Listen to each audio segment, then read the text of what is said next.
Emmanuel Landau, agriculteur à Miré dans le Maine-et-Loire, 49, installé depuis 2013.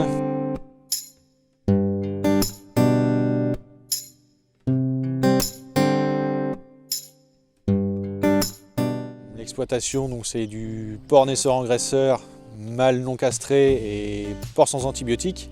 54 hectares de culture en blé, maïs, colza et tournesol. Et puis aussi depuis 1 an maintenant, production d'électricité avec du photovoltaïque. Donc je suis en agriculture de conservation depuis 2 ans maintenant. Parti dans ce système parce qu'on a acheté un semoir en CUMA. Suite à ça, on a eu une formation qui nous a expliqué un peu les basiques. Ça m'a paru intéressant et simple de faisabilité. C'est pour la biodiversité du sol et au-dessus, c'était plutôt intéressant. Et puis moi, je trouvais que ça rajoutait aussi pour mes enfants un système plus durable et un peu plus écologique. Le travail du sol, c'est le moins possible. Alors sur les cultures d'hiver, colza et blé, c'est semi-direct, bon résultat, beaucoup plus simple et satisfait. Pour les cultures de printemps, donc, je fais du travail superficiel le plus possible, donc pour plus de 5 cm. Et pour les cultures de printemps, le semi-direct, alors pour moi je trouve ça un peu plus délicat, faut des super couverts. Donc les couverts végétaux sur l'exploitation, c'est systématiquement avant toutes les cultures de printemps, avec un mélange de 5-6 espèces.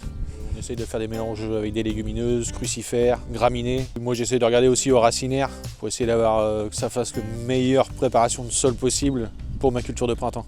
Alors mes résultats depuis que on est passé en AC sur l'exploitation depuis 2 ans, sur l'importance des sols, je pense qu'il y a un intérêt. Sur le ressuyage, je pense qu'aussi ça a son intérêt. Il y a moins de temps à passer, moins de matériel à intervenir, donc économiquement ça marche.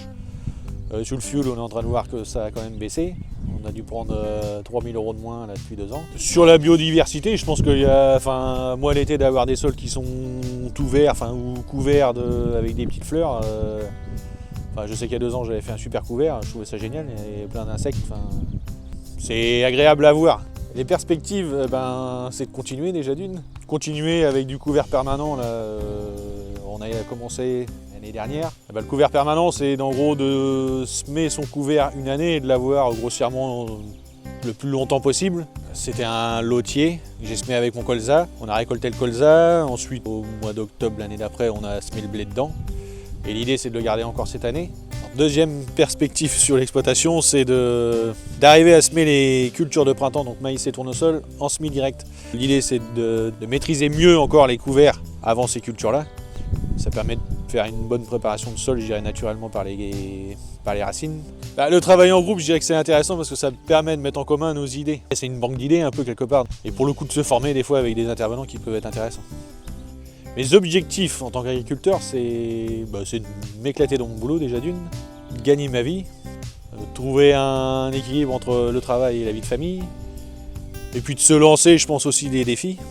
Alors ils sont un peu divers, mais l'agriculture de conservation, je pense que c'en est un, puisque c'est pas si simple, mais c'en est un.